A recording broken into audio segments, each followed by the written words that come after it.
Okay, so what does our response plan look like?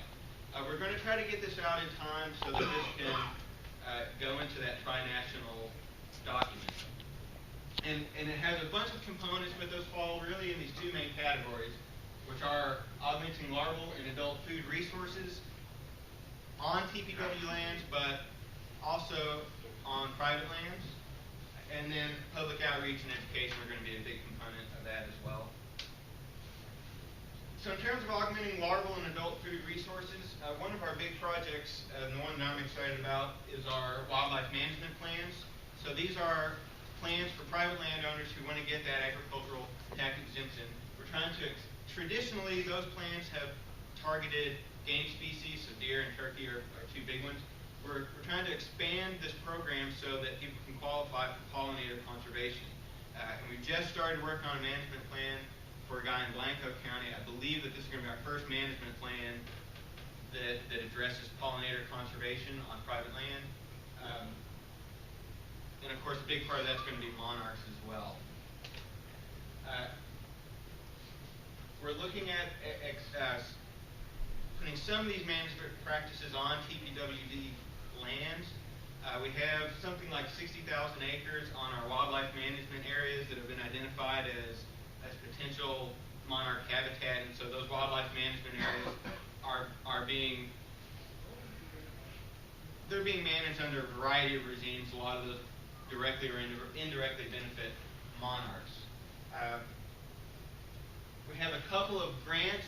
These are for private landowners, other entities, and so these, the outdoor recreation not so much, but the LIP program, which is our landowner incentive program, this can be applicable to those landowners that don't qualify for that agricultural tax exemption. Maybe that property is too small to fall under some of those NRCS programs. And we're getting a few LIP proposals in now, the landowner incentive program.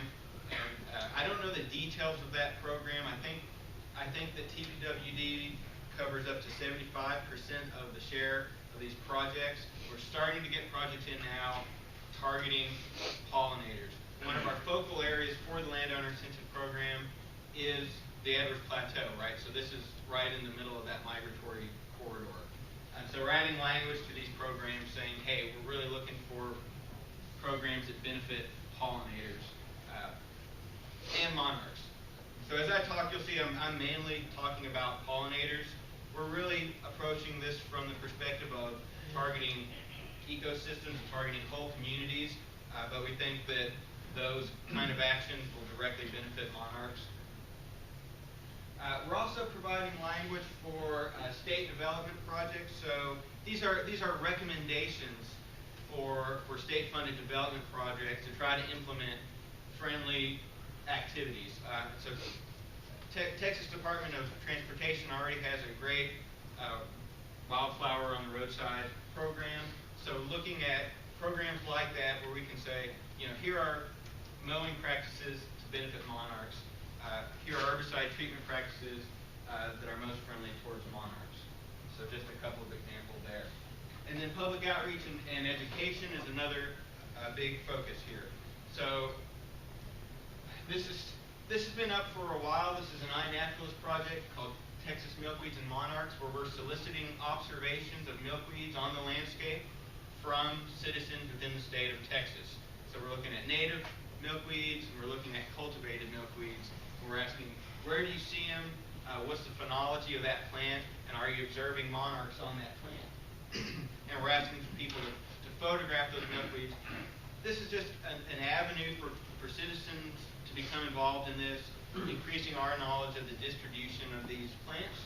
Jason Singhurst has been working on a document that identifies native milkweeds of Texas, where they're found, shows pictures and distinguishing characteristics. That document has been reviewed, and it's basically in our creative services to get it looking real nice for publication. Still a few kinks in this iNaturalist project, but it's up and running. We're also trying to offer training and offer educational resources for our park staff. A lot of our park staff are really interested in monarch conservation. So we're looking at opportunities for adding monarch way stations and larval monitoring projects on our state parks, using those as opportunities for education for our patrons as they come to visit our state parks.